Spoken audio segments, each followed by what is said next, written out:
हमने अनसर्टेनिटीज के बारे में लेक्चर 1.6 में बहुत डिटेल से पढ़ा। If you haven't seen it please go watch it.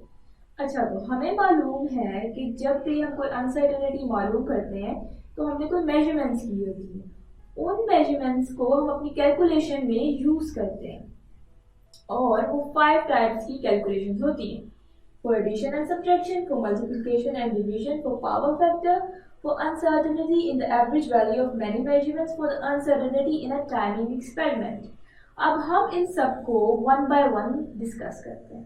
तो हम पहली टाइप ऑफ कैलकुलेशन जो करेंगे वो है एडिशन और सब्ट्रैक्शन की। हमें दो डिस्टेंस दिए गए हैं x1 और x2। x1 में 10.5 प्लस माइनस 0.1 सेंटीमीटर, x2 में 26.8 प्लस माइनस 0.1 सेंटीमीटर।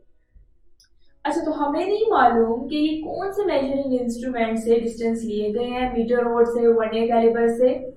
हमें सिर्फ इसकी एब्सोल्यूट अनसर्टेनिटी दी गई है। सो हमने क्या करना है, हमने इन दोनों का डिफरेंस ले लेना है और वो हम कैसे करेंगे, x2 को x1 से सब्ट्रैक्ट कर देंगे। सो हम कैलकुलेटर में से करते हैं 26.8 माइनस 10.5 इज इक्वल टू 16.3। अब हमें इसकी वैल्यू तो पता चल गई कि 16.3 है दोनों के डिफरेंस की, बट हमें ये नहीं पता कि इसमें अनसर्टेनिटी कितनी है। तो हम क्या, अब ये तो नहीं हम कर सकते कि 0.1 को माइनस कर दें 0.1 से, जो इनकी एब्सोल्यूट अनसर्टेनिटीज, आंसर आएगा 0। ऐसा तो हो नहीं सकता कि इसमें 0 अनसर्टेनिटीज हो। तो रूल हमें ये बताता है, या जो हमारी गाइडेड लाइन है वो हमें ये बताती है कि हम इन दोनों को ऐड कर दें, एब्सोल्यूट अनसर्टेनिटीज को ऐड कर दें। तो हम क्या करेंगे, 0.1 plus 0.1 is equal two plus minus 0.2 centimetre. That means के 16.3 कैलकुलेशन में प्लस माइनस 0.2 सेंटीमीटर अनसर्टेनिटीज है। तो सेकंड कैलकुलेशन जो हम करेंगे वो मल्टीप्लिकेशन और डिवीजन के लिए होगी। तो हमें जो इक्वेशन दी गई है उसमें हमने रेजिस्टेंस फाइंड करनी है। रेजिस्टेंस का फॉर्मूला है वोल्टेज ओवर एम्पेयर।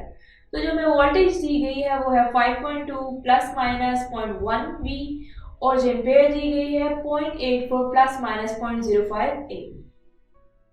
सो जो गाइडिंग प्रिंसिपल हमें बता रहे हैं कि अगर इसमें परसेंटेज अनसर्टेनिटी हमें दी गई है तो हम उसे ऐड कर लें, और अगर नहीं दी गई तो हम वो कैलकुलेट कर लें और फिर बाद में उसे ऐड करें।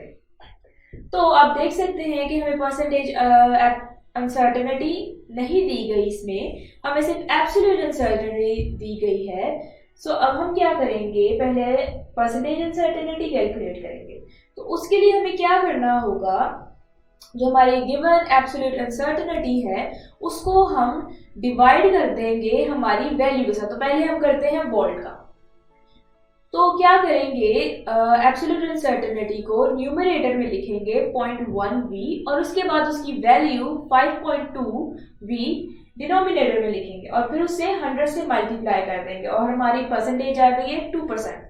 अब हम करते हैं एम्पेयर की परसेंटेज फाइंड। तो हम क्या करेंगे, अगेन न्यूमरेटर में एब्सोल्यूट अनसर्टेनिटी लिख देंगे और डिनोमिनेटर में उसकी वैल्यू लिख देंगे, उसको 100 से मल्टीप्लाई कर देंगे और हमारी परसेंटेज आ गई है 8%।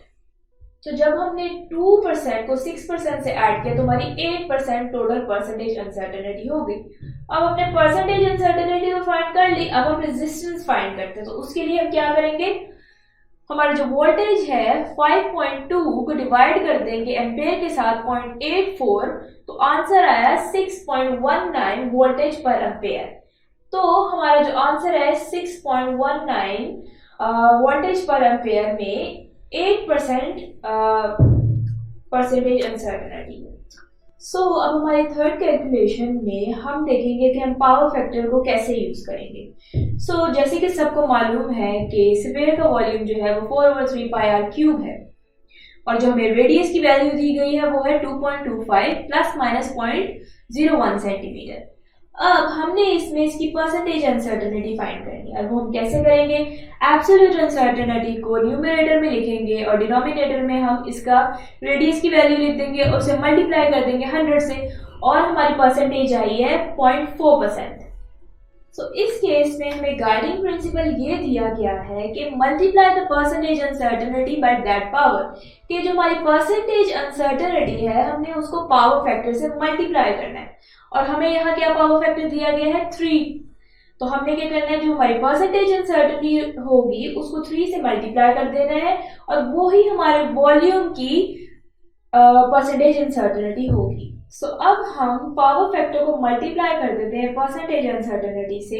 3 मल्टीप्लाई बाय 0.4, हमारा आंसर आ गया 1.2%, यानी इसमें 1.2% परसेंटेज अनसर्टेनिटी है। अब हम क्या करते हैं, हमारा वॉल्यूम कैलकुलेट कर लेते हैं। उसमें हम उसका फॉर्मूला लिख देते हैं 4/3 पाई आर क्यूब और उनकी वैल्यूज लिख देते हैं और हमारा आंसर आया 47.689 cm क्यूब विद 1.2 अनसर्टेनिटी। सो हमने परसेंटेज अनसर्टेनिटी कैलकुलेट कर ली थी, हमारा आंसर भी आ गया था, उसमें 1.2% अनसर्टेनिटी थी। तो अब हम 1.2 को कैलकुलेट कर लेते हैं 47.689 से, तो हमारा आंसर आएगा ±0.6 cm क्यूब।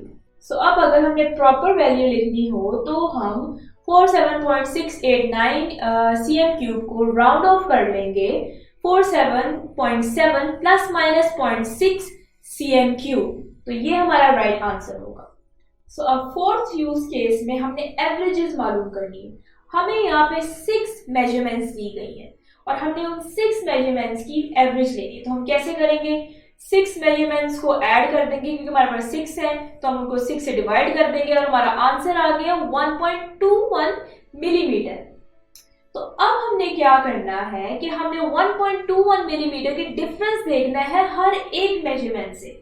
तो पहली मेजरमेंट का डिफरेंस आया 0.01 और अगली का आया 0.01 सेंटीमीटर अगेन, फिर अगली का आया 0.02 एंड सो ऑन। तो अब हमने सबके डिफरेंसेस ले लिए। अब हम क्या करेंगे, इन डिफरेंसेस की